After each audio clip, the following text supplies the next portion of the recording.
Bismillahirrahmanirrahim. Alhamdulillahi rabbil alamin. Wassalatu wassalamu ala rasulihil amin, nabiyyina Muhammad ibn Abdullah wa ala alihi wa sahbihi wa man sar ala nahjihi wa ihtada bihadihi wa istanna bisunnati ila yaumiddin, amma ba'd. Yang dihormati Fadil Dr. Nik Yusri selaku pengacara majlis, yang dimuliakan semua tetamu-tetamu kehormat, muslimin dan muslimat, Assalamualaikum warahmatullahi wabarakatuh. Alhamdulillah, kita panjatkan kesyukuran sebanyak-banyaknya kepada Allah Azza wa Jalla kerana pada hari ini kita dapat bersama dalam majlis ilmu membincangkan satu tajuk yang besar, iaitulah sempena dengan wacana keputeraan Sultan Tuanku Sultan Muhammad Al-Khamis, Muhammad yang kelima untuk tahun 2015. Di antara tajuk yang dipilih untuk tahun ini iaitulah tentang ilmu.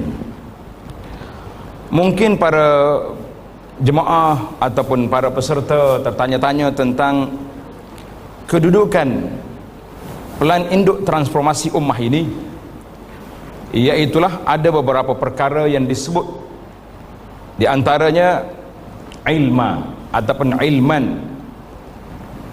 Ilmu itulah yang pertama, sebagaimana Allah Subhanahu wa taala sebut dalam Al-Quran, fa'lam annahu la ilaha illallah. Hendaklah kamu tahu, artinya mesti kita berilmu bahawa la ilaha illallah. Dalam plan ini juga menyebut tentang faqihan. Apabila kita ada ilmu maklumat yang kita terima, dan ianya sekaligus boleh menaikkan taraf seorang itu kepada faqih. Kerana Nabi sallallahu alaihi wasallam bersabda dalam hadis yang sahih yang diriwayatkan oleh Imam Bukhari rahimahullah, man yuridillahu bihi khaira yufaqihu fid din. Siapa yang Allah nak beri kebaikan kepadanya, maka diberinya kefahaman dalam agama. Jadi ilmu dengan faqih tidak boleh berpisah, bercerai tidak mungkin. Ada orang ada ilmu saja tapi tidak ada fiqh, kita hanya menjadi penghafal kepada huruf tetapi kita tidak dapat menghayati makna, maka ini satu perkara yang agak berat. Kemudian bila kita berilmu, kita mesti ada sifat aminan, iaitulah sifat amanah. Orang yang beramanah dengan ilmunya akan menyampaikan yang hak, walau kana murran, walaupun perkara yang hak itu berat untuk disampaikan.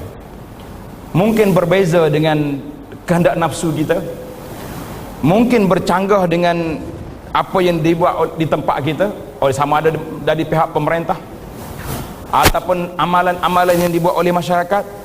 Tetapi di atas dasar ilmu, maka wajib kita kena menyampaikan. Allah Subhanahu wa taala dalam Al-Quran telah mengarahkan Nabi sallallahu alaihi wasallam, wa qul rabbi zidni ilma. Wa qul rabbi zidni ilma. Kata ya Muhammad sallallahu alaihi wasallam, Rabbi, wahai Tuhanku, zidni ilma, tambahkan kepada aku ilmu. Allah tak suruh Nabi kita minta benda-benda lain, tapi disuruh minta supaya tambah ilmu. Maka di sinilah para jemaah, para peserta sekalian, kita dapat memahami bahawa apa perkara mesti berpaksi kepada ilmu.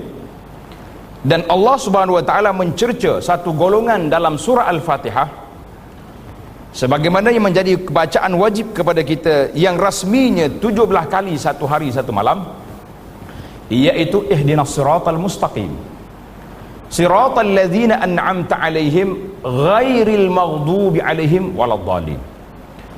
Al-maghdub siapa? Al-maghdub iaitulah orang yang tidak amanah dalam ilmunya, yang disebut dengan nama, dipelopori oleh golongan-golongan pendeta-pendeta Yahudi, kerana mereka ini telah memutablitkan apa yang telah disebut dalam kitab Taurah yang ada di tangan mereka. waladhdallin, dan juga golongan yang sesat. Maka di situ kata para ulama, kesesatan yang dibuat oleh puak-puak Nasara apabila mereka beramal bukan dengan ilmu. Maka paksi yang kita pilih ini di atas dasar Rabbi zidni ilma, ya Allah tambahkan kepada kita ilmu. Kemudian bila kita berilmu, kita sudah ada ilmu, sudah ada fiqahnya, sudah beramanah dengan ilmu, maka kita mesti bersifat dengan rahim, bersifat dengan kasihan belas kepada manusia. Para mufti mesti memberi fatwa mengikut keadaan masyarakat yang sesuai dengan hukum syarak. Kerana kita tak boleh ambil satu benda yang azimah sedangkan di sana terdapat rukhsah yang dibenarkan. Contoh satu perkara yang berlaku kepada ulama di zaman dulu, iaitulah tentang berlakunya pelanggaran melakukan jima' pada siang hari Ramadan. Maka dia boleh pilih sama ada i'tiq raqabah, merdeka seorang hamba, ataupun puasa 2 bulan berturut-turut. Kalau tak mampu, dia kena bagi makan 60 orang miskin. Kebetulan yang buat masalah ini orang besar, maknanya bagi dia kalau nak merdeka hamba 50 pun dapat, bukan setakat seorang. Maka mufti pada ketika itu telah memfatwakan dia ni tak boleh bayar, dia kena puasa 2 bulan berturut-turut.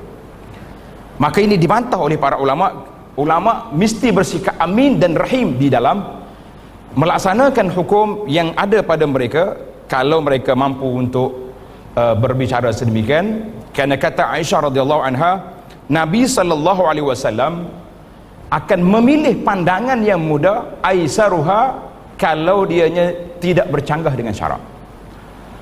Yang kelima, kalau kita ada ketiga empat perkara ini, maka salaman masyarakat akan menjadi sejahtera. Para peserta yang dihormati dan dikasihi sekalian, perbincangan yang kita pilih pada tajuk yang diberi kepada saya untuk diulas secara ringkasnya pada kali ini, iaitulah panduan ke arah kesejahteraan masyarakat dan pengukuhan jati diri umat.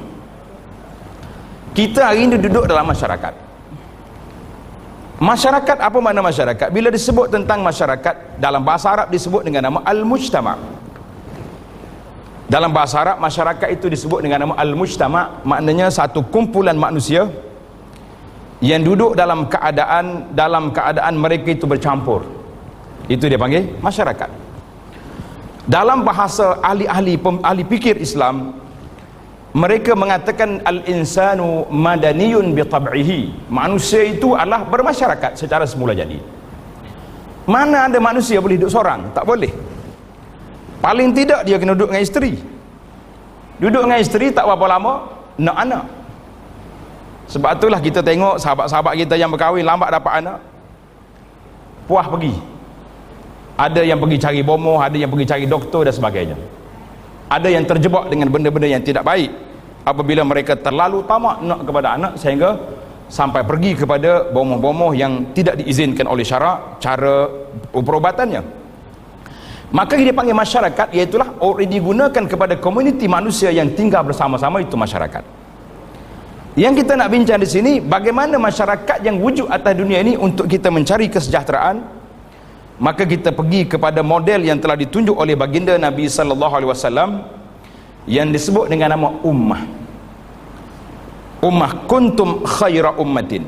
Sama ada kita sebut dengan nama ummah ataupun disebut dengan nama ummah al-islamiyah ataupun disebut dengan khaira ummatin. Ini semua umat-umat masyarakat. Sebagaimana Allah Ta'ala sebut dalam tentang hayawan, umamun amsalukum. Hayawan juga ada kelompok sebagaimana manusia ada kelompok. Maka kita sudah ada masyarakat, artinya komponen sudah ada, negara sudah ada, pemerintahnya sudah ada, rakyatnya sudah ada.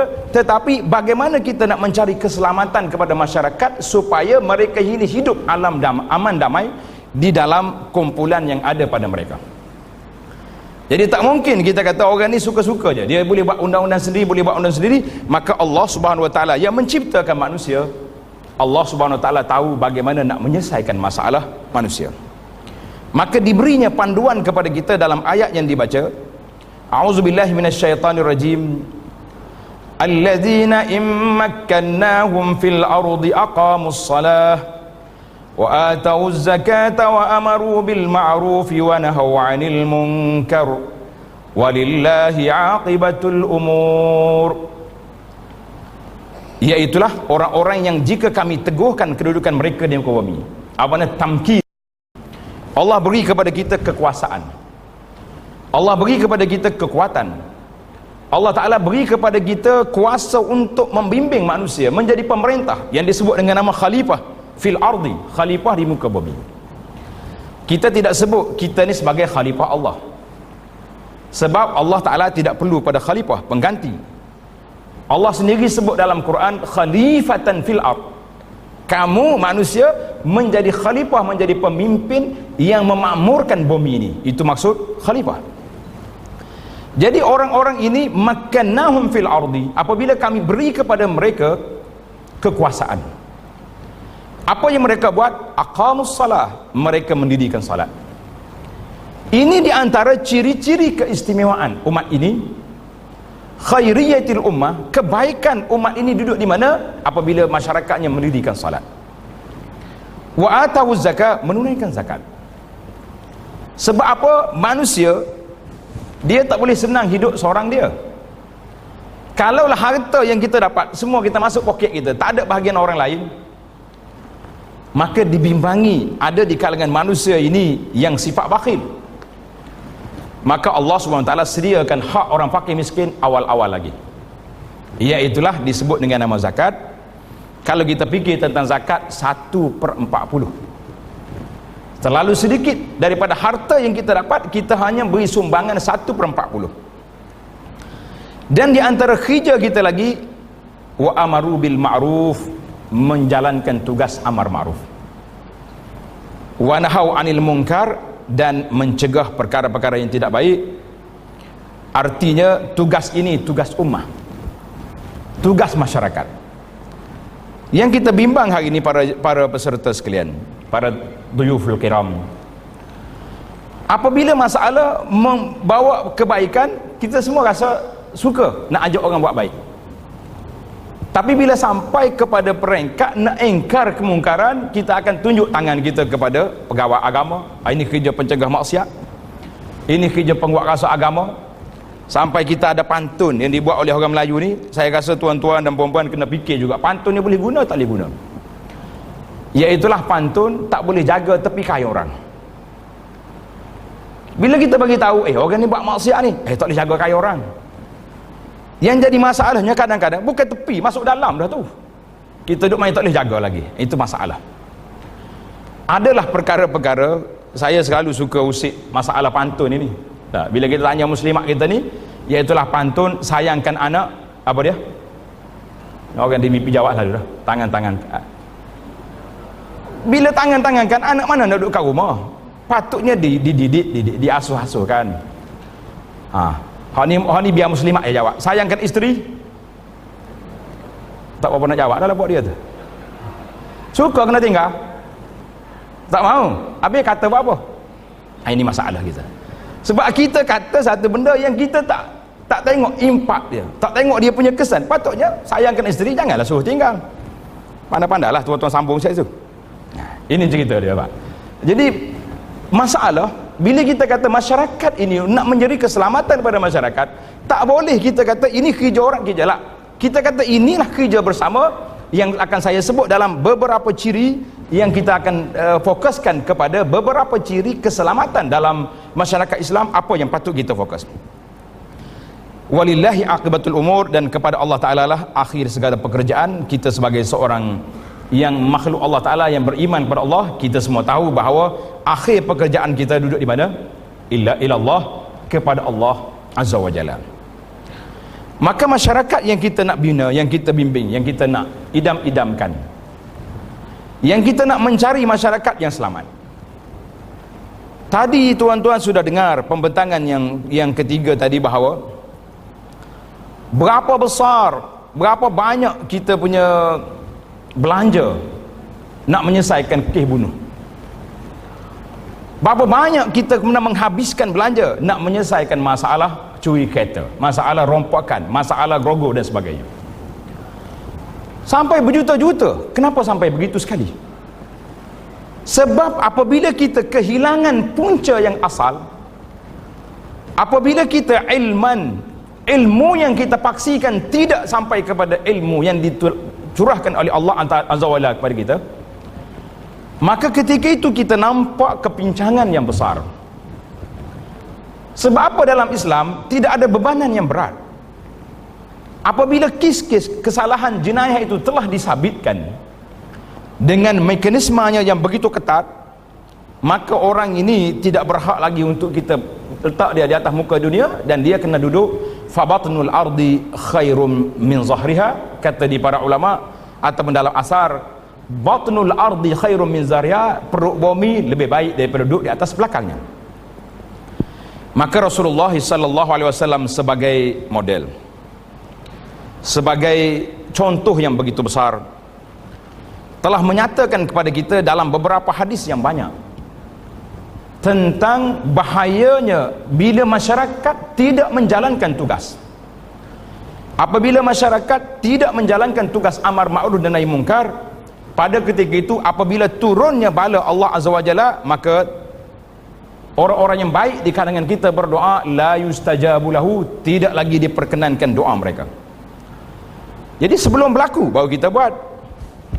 Bagi kita lah, para asatizah ni boleh tengok satu buku tesis yang ditulis oleh sahabat saya di Universiti Madinah, Dr. Said. Nama dia Asbabu Halakil Umamil Madiyah fil Quran. Sebab-sebab kebinasaan manusia yang terdahulu dalam Quran. Hari ini alhamdulillah buku-buku Arab ni telah boleh kita search, boleh cari dalam internet. Banyak perpustakaan wakaf telah ambil buku-buku ini, dia masuk dalam internet, kita boleh baca jadi dengan alat yang kita ada. Maka pembangunan masyarakat yang ada berlandaskan kepada ajaran Islam, masyarakat yang bertakwa kepada Allah Azza wa Jalla, berimankan kepada ketuhanan Allah Subhanahu wa taala yang Maha Esa, dan masyarakat yang meletakkan manusia sama taraf kecuali orang-orang yang bertakwa kepada Allah Azza wa Jalla. Suatu cerita zaman dulu, iaitulah cerita di zaman Sayyidina Ali bin Abi Talib radhiyallahu anhu. Ada orang mari nak komplain Sayyidina Ali. Dia kata, ya Ali, kamu tak pandai merintah lah Ali, tak pandai tadbir. Sayyidina Ali kata, mana kau tahu? Dia kata, tengok zaman Sayyidina Abu Bakar tak banyak masalah, zaman Sayyidina Umar tak banyak masalah, tapi zaman kamu hari ni banyak masalah. Perang sana sini, huru-hara, berlaku pertumpahan darah di antara sesama Islam. Sayyidina Ali tak marah kepada komplain orang ni, tapi dia kata apa? Ali kata, kamu kena ingat, waktu Sayyidina Abu Bakar, waktu Umar, waktu khalifah dulu jadi pemimpin, orang yang menjadi rakyatnya seperti aku. Tapi waktu aku merintah, orang yang jadi rakyat aku seperti kamu. Maknanya mu yang banyak buat masalah, bukan saya. Maka disimpulkan daripada cerita ini, para ulama mengatakan, kalau kita nak tengok sebuah masyarakat itu apa keadaan mereka, maka kita tengok kepada orang-orang muda di kalangan mereka. Orang muda ini dia nak apa? Jangan pula kerana orang muda nak isap web, kita berkata tak boleh haram web. Itu cerita lain. Nah, aspirasi orang muda. Habis hari ni sampai ke budak kecil, budak isap keluar asap pak lain. Budak kecil boleh keluar asap pak lain, tak disebut pula tu. Allahu akbar. Pening kepala kita tengok gambar anak-anak. Jadi ahli-ahli pengkaji mujtama' kemasyarakatan mengatakan, tengok keadaan orang muda hari ni, maka kita akan tengok masa depan negara. Satu lagi kata-kata ahli falsafah yang mengatakan bahawa kita mesti didik anak-anak zaman kita ini mengikut zaman dia, bukan ikut zaman kita. Artinya kefahaman anak-anak hari ini kita kena ikut kefahaman dia, mana cara mereka berfikir. Mereka dulu kalau bermain, dia tak main dalam rumah, dia main di luar rumah. Orang Kelantan kata main berambak lah. Main apa lagi, saya pun lupa dah nama lama-lama ni. Main apa ni, lompat tali. Kalau orang Kelantan lah, mai coh, gapo lagi? Mai dek cok, dah. Hanya DBP kena cari kamu dah ni. Apa nak buat? Tapi permainan tak ada, itu semuanya masuk dalam museum sudah. Sebab budak-budak hari ini dia berfikir dengan zaman dia, dengan alat teknologi ada, maka kita orang tua mesti mendidik anak-anak melalui zaman mereka, supaya kita nak tengok bagaimana anak ini membesar dalam keadaan sedemikian. Saya tengok alhamdulillah hari ini sudah ramai pendakwah-pendakwah kita yang mengambil pendekatan yang besar untuk menyelamatkan akidah masyarakat kita ni, khususnya anak-anak muda, iaitulah melalui kajian tentang sains dalam Al-Quran dan juga kajian tentang sains dalam hadis-hadis Nabi sallallahu alaihi wasallam yang sahih. Sebab orang budak-budak ni dia nak fakta, bercakap fakta. Sampai kita ustaz pernah hari ni, bila kita cerita satu cerita, dia tanya, ustaz, hadis tu riwayat siapa tu? Bagi saya anggap positif. Orang sensitif. Oi, budak ni baca Fatihah tak betul, tanya sanad hadis, itu disiplin ilmu, tidak menjadi masalah. Bermakna orang tua yang nak bercakap di zaman ilmu ini, Rabbi zinni ilma, kita minta tambah ilmu, bermakna kita mesti ada research, mesti ada persiapan. Kalau tidak, anak-anak muda kita lesu, tak mau pergi dengar. Dia pergi ke dengar kuliah, kadang-kadang ustaz kita break, tak tahu di stesen mana, berhenti tengah jalan, yang menyebabkan tidak ada conclusion dalam pemikiran, dalam ajaran, yang menyebabkan manusia semakin tidak memahami keadaan dan suasana semakin tidak terkawal. Kalau kita lihat kepada suasana ataupun realiti masyarakat dulu, di mana masyarakat muslimin yang terawal tidak pernah memisahkan di antara kehidupan dunia dan di akhirat. Pernah diceritakan Sayyidina Umar bin Khattab radhiyallahu anhu, Umar ni bila dia nak pergi bekerja, pergi ke kebun ke mana tempat, dia akan hantar mari wakil, mana dia kata dia bergilir, ada giliran tukar shift. Orang ni pergi dengan Nabi sallallahu alaihi wasallam kuliah, orang ni pergi bekerja. Esok dia ni pula pergi dengan kuliah, orang ni pula pergi bekerja. Zaman kita pun hari ni pun ada juga pakai shift ni, ke tak ada? Biasanya kalau tempat kerusuh ni, isteri yang kena hantar banyak. Pengalaman saya kerusuh haji lah, dia hantar, mau naik dulu, dia duduk minum kopi kat bawah tu, tak masuk dalam dewan, ada masalah. Kalau balik isteri dengar cerita, dia dengar tak apa juga. Ni bila isteri buka mulut nak cerita, ustaz kata tadi, dia kata aku tahu dah, aku tahu dah. Saya kena perli seorang pakcik, ni satu cerita. Jumpa di airport, dia pakai kain ihram, buka bau siap dah. Orang buka bau ni waktu nak tawaf. Bila kita kata pakcik, buka bau ni dekat Kaabah tu, bukan di airport ni. Dia kata apa? Dia kata, haji, saya 17 siri kuliah tak pernah miss. Saya kata tinggi mantip pakcik ni. Dia tak kata dia tak pernah ponteng, tapi dia tak kata dia saya pukul juga. Saya tak pernah miss 17 kali. Cuma saya orang tua, hormatlah. Kalau tidak nak tanya, kau pakcik pergi tidur dalam kuliah ni, tak faham-faham. Itu marah tak? Jadi kita lihat perkembangan ilmu yang berlaku itu, iaitulah di dalam mana masyarakat apabila mereka semua memahami keadaan-keadaan begini, maka akan timbullah kesedaran yang besar, keseimbangan dalam hidup kita di antara menjaga hak kita sebagai seorang manusia di atas dunia ini dan menjaga hak Allah di dalam beragama. Bila kita lihat kepincangan yang berlaku dalam masyarakat, mungkin sebahagiannya telah disentuh tadi dalam keuangan tadi. Al-Fadhil Dr. Azman telah sebut bagaimana kepincangan. Hari ini orang duk pertikaikan masalah berhutang. Saya kata isu hutang kita dengan bank ke dengan siapa, yang lebih dahsyat lagi, dia panggil hutang dengan ceti haram. Haram dua kali.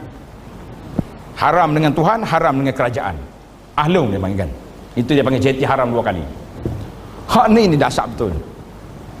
Ada orang mesej dengan saya, ustaz, saya nak bunuh diri. Saya kata, apa masalah awak ni? Sebab saya berhutang dengan Alung duk tekan dia hari-hari sampai dia kena torture, dia nak bunuh diri. Kalau ustaz tak bantu selesai masalah dia saya berdosa. Saya kata, bila pula saya suruh awak pergi berhutang? Dia paksa kita suruh selesai masalah dia berhutang. Duduk bukan negeri ni pun. Kalau negeri ni saya bawa pejabat agama terus, bawa ke pusat zakat biar selesai masalah. Tengok.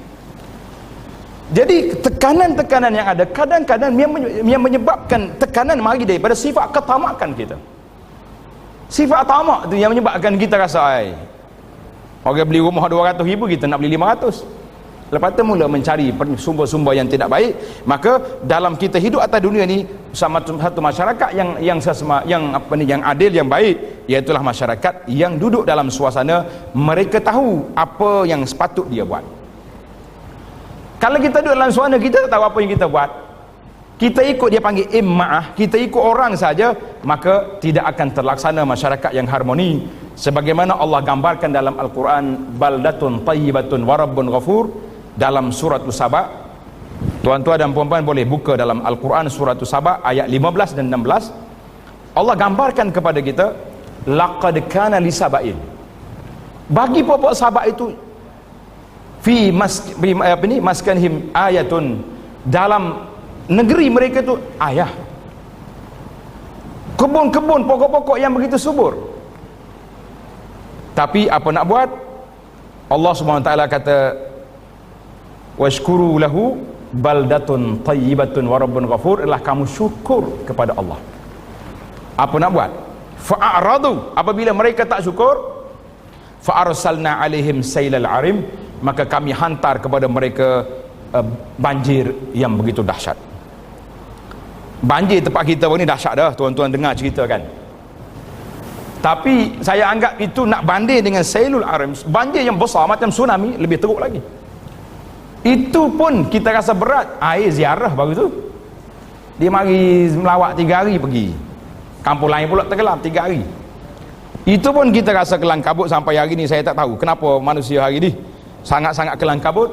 Hujan sikit je, tengok air naik atas jalan raya, siap dah gambar satu Malaysia satu dunia dah tahu sudah banjir di Kelantan. Tak tidur, puak-puak apa ni jangan terkuasa banjir, DO tak boleh nak tidur dah. Orang duk telefon tanya apa sedar jadi kawasan awak di banjir. Bila pergi tengok rupanya air hujan, lepas hujan 5 minit kering air. Kelang kabut kita. Kenapa? Sebab ini di antara ciri-ciri masyarakat sejahtera dan jati diri ummah yang kukuh ialah, yang pertama sekali kita kena lahirkan masyarakat kita hari ini disebut dengan nama tauhidul ummah, umat yang satu, ataupun disebut dengan nama mujtama' muwahhid. Mujtama' muwahhid iaitulah masyarakat yang beriman pada Allah Azza wa Jalla. Dalam bahasa Arab dia panggil tauhidul kalimah, maknanya satukan masyarakat ini dengan apa? Dengan kalimatut tauhid. Tauhidul kalimah wa kalimatut tauhid, maka ini yang menjadi ciri-ciri yang besar, barulah manusia itu menjadi satu benda yang besar. Hari ini kalau kita tengok punca segala berlaku kerosakan atas muka dunia ni, kenapa? Apabila tauhid itu hanya menjadi perbincangan kita, tapi tidak menjadi penghayatan dalam hidup kita. Tuan-tuan boleh baca zikir yang diajar oleh Nabi SAW daripada awal kita bangun tidur. Ingat tak zikir bangun tidur? Coba baca. Alhamdulillahilladzi, baca kuat sikit, nak kena balik pasti mulananya ni. Alhamdulillahilladzi ahyana. Apa lagi? Ba'da ma amatana wa ilaihin nusyur. Alhamdulillah, kena belaka. Waktu kita baca tu kita sedar ke tidak apa yang kita kata? Nabi ajar kepada kita, segala puji bagi Allah yang telah menghidupkan kita selepas pada mati, tapi ingat wa ilaihin nusyur, kita akan kembali kepada Allah. Artinya sepagi sehari kamu hidup ini, jangan buat benda-benda mungkar dan maksiat, benda yang tak baik, sebab kamu akan kembali kepada Allah Azza wa Jalla. Itu dipanggil ajaran. Bagaimana kita nak tauhidul kalimah bi kalimatit tauhid, nak satukan masyarakat ini di bawah bumbung tauhid pada Allah Azza wa Jalla. Kalau kita kata kita ingat belaka dah, ingat, tapi itu dia panggil ingat tapi tidak ada penghayatan. Ingat tapi tidak menghayati, maka itu berat. Bila kita ingat kita tak menghayati, maka pada ketika itu para jemaah sekalian, kita akan menjadi masalah yang besar. Kalau kita tes lah, kalau orang mari tanya, awak belajar tauhid? Belajar. Apa nama Allah? Tahu selalu 99 nama dah. Tapi kalau suruh baca wallahu a'lam, ingat ke tak? Agak-agak boleh baca ke tak? Tak apa, tak ingat, tapi memahami. Nabi sebut dalam hadis, man ahsaha dakhalal jannah. Siapa dia ahsaha, artinya mengetahui, memahami, menghayati, orang ini masuk syurga. Kalau setakat boleh hitung saja tak tahu apa, saya duk gurau lah. Anda kata yang masuk syurga dulu CD dengan kaset. Sebab apa? Sebab CD ni tuan-tuan pergi pasang tengah hari ke malam ke, ingat lalu dia, wallahul lazi la ilaha illahu. Nah, baru ni ada toki ayam mari jumpa saya. Dia kata, ustaz tolong support kita punya produk. Saya kata, saya sokong. Asal ke orang Islam, sokong selalu. Dia kata, bukan sekat orang Islam, ayam kami ni dengar Quran 22 jam satu hari. Saya kata, innalillah wa inna ilaihi raji'un. Kenapa kamu awak nanya ke ayam? Ayam pun nak tidur juga, kau tak tidur. Kita manusia pun nak tidur, ayam mau tidur. Dia kata, kita tak bagi ayam tidur, nak suruh dia dengar Quran, biar dia makan dedak, dalam masa 3 bulan boleh potong. Nanya ke ayam. Saya kata, ya akhi zalim entah. Allah Ta'ala tidak turunkan Quran ini untuk ayam, untuk kamu dia turunkan. Lepas tu saya cuik dia, waktu ayam dengar Quran dalam reban, awak dalam pejabat dengar apa? Dia kata, dengar lagu. Baik juamu pada jual ayam. Apa ayam dengar Quran, dia dengar lagu? Tak. Ini panggil penghayatan. Yang kita nak hari ini penghayatan. Kaif, bagaimana kita nak tarbiyah, bagaimana kita nak pasakkan dalam jiwa kita, masyarakat kita ni, kefahaman yang jitu tentang Allah Azza wa Jalla. Kita kenalkan dengan nama-nama Allah. Karena itulah saya sure sangat-sangat supaya asatizah kita ni, bagi pejabat agama contohnya, ada januari tentang daurah kursus kepada rakyat, kefahaman tentang nama-nama Allah Al-Husna. Kita juga ambil tentang sifat-sifat Allah Ta'ala yang maha tinggi. Kalau kita ingat, kita hadamlah sifat yang kita duk belajar, 7 sifat, 13 sifat atau 20 sifat kita hadap. Allah sifat dengan sama, dengan mendengar. Tuan-tuan ingat, waktu kita nak mengumpat orang, waktu tu Tuhan dengar ke tak dengar? Dengar. Tapi kenapa kita boleh mengumpat? Sebab kita tak teringat Allah kaunuhu sami'an. Waktu kita nak buat tak baik kepada orang, Allah Ta'ala basiran, melihat, tapi kita tak, seolah-olah inilah. Maka apa sebab? Bagaimana kita nak mencari umat yang besar, keselamatan masyarakat ini duduk di bawah paksi tauhid kepada Allah Azza wa Jalla. Tauhidul kalimah bi kalimatit tauhid ini mesti dihadamkan. Kalau tidak, kita buatlah apa saja pun. Kita buat integriti, kita buat hari tu hari ni, tapi bila mari betul-betul hari yang betul-betul nak laksanakan, tak tahu apa. Maka satu kepincangan dalam masyarakat apabila manusia mengaku beriman kepada Allah Subhanahu Wa Taala, tetapi mereka tidak dapat duduk di bawah kategori yang besar. Iaitulah yang kedua, ciri-ciri masyarakat yang sejahtera, iaitulah masyarakat ummatun wahidah, umat yang satu, umat yang bersatu. Kita hari ini umat yang bersatu ke tidak? Jawab dia sangat-sangat bersatu. Sebab apa kita kata kita umat yang bersatu, umat yang kuat? Sebab kita mempunyai mekanisme yang begitu besar. Mekanisme kita sangat besar.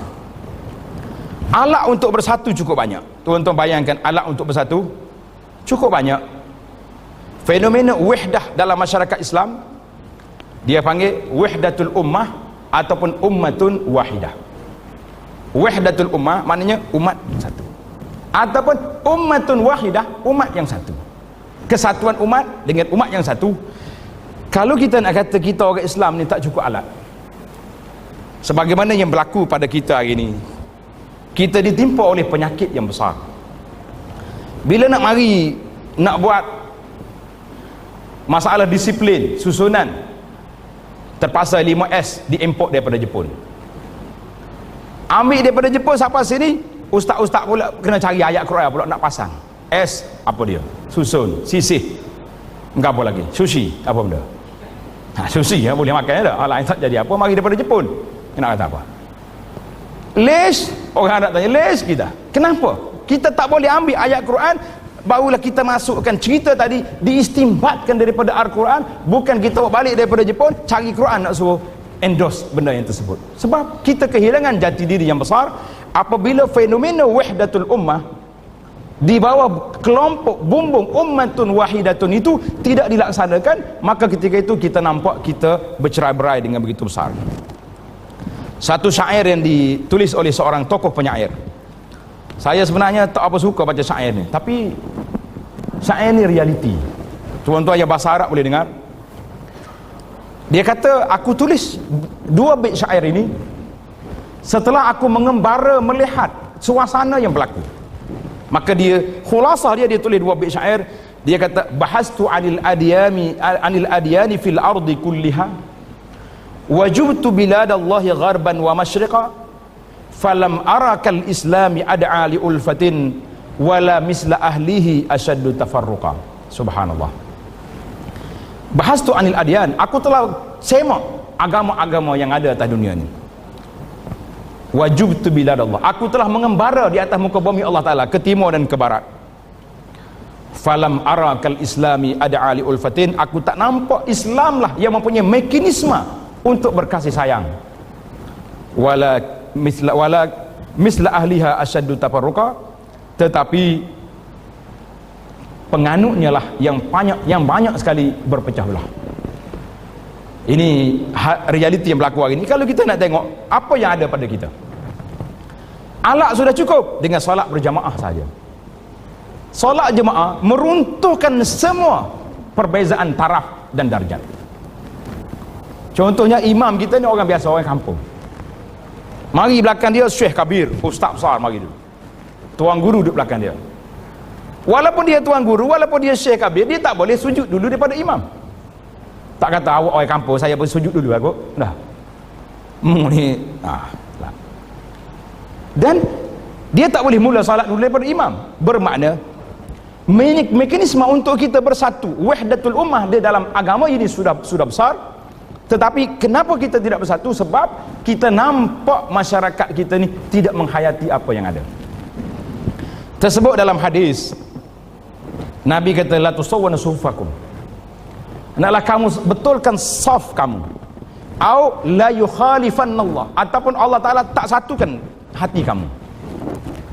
Maka para ulama hadis mengkaji, kenapa saf kita tak betul? Walaupun hari ni ada garisan, semua boleh katakan hampir majoriti masjid dan surau di kampung semuanya beli kapek yang ada garisan. Kalau tak ada garisan, saya tak tahu nak pergi ke mana, kan? Tapi kenapa masih lagi belum dapat kita luruskan saf? Kenapa? Sebab bila hati tak bersatu, saf tak sama. Ada orang balik ayat, saf tak sama. Bila saf tak sama, hati tak bersatu. Yang mana betul? Jawabnya dua-dua. Bila hati tak sama, saf tak betul. Bila saf tak betul, hati tak bersatu. Inilah yang kita sebab. Sebab apa? Di dalam amalan solat kita tidak menghayati dari sudut pelaksanaan. Kita lebih kepada ajar rukun 13, ajar solatnya, tapi waktu nak solatul jamaah, kita tidak ada susunan saf. Sebagaimana kata Nabi SAW, di antara keistimewaan umat ini, sufufukum kasufufil malaikati, saf kita ni seperti saf pada malaikat. Sama? Betul? Maka wahdatul ummah yang kita nak canangkan ini, umat yang bersatu, artinya umat yang sudah cukup syarat-syaratnya yang ada pada kita, tetapi seolah-olah tak cukup syarat. Kenapa? Kita yang buat tak cukup. Yang ketiga, syarat yang ketiga umat yang kesejahteraan ummah, iaitulah ummah yang saling bantu-membantu, disebut dengan nama al-mujtama' al-muta'awin, masyarakat yang bekerja sama. Muta'awin, mutarahim, masyarakat yang bekerja sama. Hari ini kita lihat dari sudut bagaimana kita nak kerjasama sama-sama kita. Allah SWT perintah dalam Al-Quran, dalam ayat yang besar, wa ta'awanu 'alal birri wat taqwa wa la ta'awanu 'alal ismi wal 'udwan. Hendaklah kamu bantu-membantu, tolong-menolong di dalam bir dan takwa. Kita kena tolong-menolong, apa saja kebajikan buat. Hari ini alhamdulillah saya lihat dari sudut kebajikan memang sudah ada. Saya perhati hari ini penubuhan NGO begitu banyak. Kadang-kadang kita tengok dia orang buat kerja tak menasabah dengan orang. Tanya, awak kerja apa? Guru. Yang ni engineer. Ini saudara driver kapal terbang. Tapi pergi sapu rumah orang. pergi bantu. Subhanallahil azim, Allah Ta'ala beri kepada mereka. Imam Malik rahimahullah ta'ala telah buat satu kenyataan yang cukup menarik. Imam Malik kata, innallaha qasamal a'mal kama qasamal arzaq. Allah subhanahu wa ta'ala telah bahagikan amalan kita ni sebagaimana dia bahagi rezeki. Ada orang yang Masya Allah solatnya kuat, tapi kalau ajak dia puasa, tak boleh, gastrik. Ada orang yang puasa kuat, tapi kalau minta sedekah, Allahu Akbar, musim hujan minta sedekah pula dah tak boleh nak noleh. Juta alasan dia, bakhil hangit tapi puasa. Ada orang yang Masya Allah suka membantu orang-orang, tapi dalam bab-bab lain. Maknanya Allah Ta'ala bahagikan kesukaan manusia, rezeki kepada manusia itu berbeza-beza. Maka bagaimana kita tidak gerakkan dalam masyarakat mujtama' kita yang kita nak lahirkan ini, masyarakat yang muta'awin, mutarahim, masyarakat yang tolong menolong, bantu membantu di dalam melaksanakan kerja-kerja yang besar.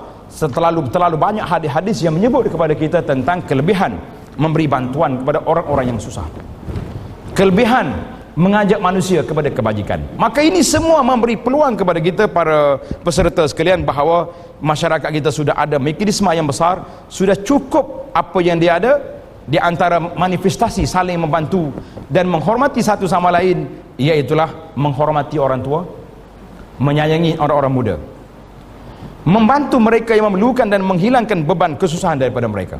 Jadi hari ini kalau kita duduk di mana-mana tempat yang pos yang kita boleh bantu, ada orang susah, maka kita bantu. Ada orang yang memerlukan bantuan, kitalah di antara orang yang pertama kita buat. Yang terakhir yang saya pilih di sini, iaitulah mujtama' afifun tahirun, ummah masyarakat yang kukuh jati dirinya melalui akhlak yang mulia. Sebab kerusakan kita hari ini duduk di mana? Duduk rusak akhlak. Kita tak boleh nak menyalahkan sesiapa. Dalam pepatah kata, bukan salah ibu mengandung, tapi salah asuhan. Kalau salah ibu mengandung, tak lahir anak, mati terus, tak? Tapi bila dilahir, dikeluarkan anak. Kadang-kadang asuhan yang diberi tidak kena. Dia kata, ustaz silap you. Kenapa? Saya kasih sayang saya beri kepada anak saya, apa dia nak semua saya beri. Betul ke tak betul? Sampai mereka anak masuk mak dia sembunyi handphone dalam bantal. Bila dapat tangkap, dia kata saya sayang ke anak saya. Dia nak main handphone, tak ada masalah apa-apa. Tengok, sayang menyalahi peraturan. Ini sayang. Ini masalah kita. Dah. Ataupun kalau ayah dia kejut anak solat subuh, mak pula marah. Budak kecil tu, biarlah dulu. Masalah. Maka ummah yang baik, ummah yang duduk di jati diri yang paling besar sekali, iaitulah duduk di akhlak yang sangat mulia. Apabila masyarakat ini tidak dapat mengawal diri sendiri, maka ketika itu Allah Ta'ala turunkan undang-undang hudud untuk mengawal. Masyhur daripada asar daripada Sayyidina Uthman radhiyallahu anhu, Uthman mengatakan, innallaha nazala bil sultan ma nazala bil Quran. Allah Ta'ala turun kekuatan kepada sultan, kepada kerajaan, kepada penguasa lebih daripada Quran. Waktu orang duduk buat maksiat, Quran ada kat situ. Pernahkah kita dengar orang ni rebah pensan, dipukul oleh Quran? Ada? Dia buat maksiat, Quran apa bangun, bagi. Tak ada apa-apa. 5 lori Quran ada pun tak. Tapi bila mari pemerintah yang melaksanakan undang-undang Islam, semua orang akan ikut. Maka itu dia panggil, Allah SWT beri kepada kita sebagian dalam hadis Nabi SAW. Nabi bersabda, hadis ini riwayat oleh Imam Bukhari daripada Ubadah bin Samit, ketika Nabi SAW mengadakan bai'ah dengan para sahabat, Nabi mengatakan, siapa yang jaga bai'ah ini, faman waffa minkum fa ajruhu 'ala Allah. Siapa dia tunaikan janji, maka pahala di sisi Allah Taala. Wa man asaba min dzalika syai'an fa uqiba bihi fid dunya. Siapa dia ditimpa kena maksiat dan dia ditangkap, dijatuhkan hukuman atas dunia, fahuwa kafaratun, maka dia menjadi penghapus dosa. Maka kita lihat bahawa ciri-ciri kebaikan yang ada dalam masyarakat perlu digilap, perlu dijaga. Masyarakat yang besar untuk kita cari keselamatan yang paling besar sekali duduk di mana? Duduk di beriman kepada Allah Azza wa Jalla. Karena itulah bila kita laksanakan undang-undang Islam, Allah Ta'ala gambar ke dalam Quran, nakalam minallah, undang-undang ini, pencegahan ini mari daripada Allah. Tuan-tuan, kalau kita tengok dengan kunci yang ada di rumah kita, kalau orang nak mencuri, nak merompok, cukup tak cukup? Tak cukup. Kita kata, oi, gerai besi. Dia pun tukang besi, takkan dia tak pandai nak buka? Saya duduk tengok, minima yang biasanya rumah kita hari ni ada 5 kunci nak sampai ke dalam bilik. Betul tak? Kunci pagar luar, lepas tu gerai pula masuk. Di gerai tu sendiri tu ada mangga lagi 3. Lepas tu kunci rumah pula 4. Kunci bilik 5. Kalau orang nak mencuri, dia tak masuk semua tepi tu, dia mari ke atap turun. Inilah kita nak mencari baldatun tayyibatun wa rabbun ghafur, negeri yang baik, yang taat pada Allah SWT, keampunan Allah Azza wa Jalla datang. Sebab apa? Bila kita taat, Allah Ta'ala akan hantar mari orang-orang yang baik duduk dalam masyarakat kita, dalam dunia kita hidup hari ni. Orang tak buat benda yang mungkar. Semua dengan kuasa Allah Azza wa Jalla, bukan dengan kuasa kita. Maka muslimin dan muslimat, para peserta sekalian, marilah kita akhiri perbincangan kita ini dengan, di akhir perbincangan kita mengatakan bahawa jati diri kita duduk pada mana? Duduk pada kita sendiri, iaitulah kita kembali kepada ajaran Allah Azza wa Jalla. Saya akhir satu kata-kata besar daripada Syekh almarhum Syekh Dr. Wahbah Az-Zuhaili ketika dia datang di Kuala Lumpur, Universiti Malaya panggil. Saya hadir pada ketika itu. Dr. Wahbah kata, waktu itu kita dunia sibuk dengan globalisasi. Bahasa Arab kata al-aulamah. Orang tanya dia, Syekh, ma makna al-aulamah? Apa dia makna globalisasi?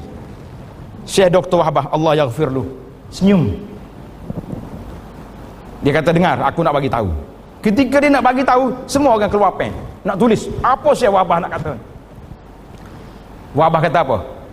Dia kata, al-gharb yuridun an ta'kulun kama ya'kulun wa talbasuna ma yalbasun wa taf'aluna ma yaf'alun. Kita letak balik pen. Dia kata, orang barat, makna globalisasi ni, orang barat nak suruh kita buat apa yang dia buat, nak suruh kita makan apa yang dia makan, nak suruh kita pakai apa yang dia pakai. Tak ada orang tulis dah, kita pakai ingat selalu. Saya hari ni pun saya ingat tarikh globalisasi yang diberi oleh Syekh Dr. Wahbah. Maka kita mengatakan tepat apa yang ditafsirkan oleh Syekh rahimahullah ta'ala. Hari ni pakaian kita sama dengan orang putih, perbuatan kita sama dengan apa yang dibuat, bahkan makanan kita sama dengan dia makan. Anak-anak kita hari ni kalau kecil-kecil ajak makan ketumpak, tak mari. Tapi kalau nak pergi KFC, Taylor lagi bercakap nak pergi KFC, tahu lalu. Kalau nak makan ayam, tengok kepala orang tua tu kena lalu. Saya duk fikir, kenapa letak kepala ayam? Kenapa letak kepala orang tua tu? Maknanya kita telah tak apa lagi hak tu.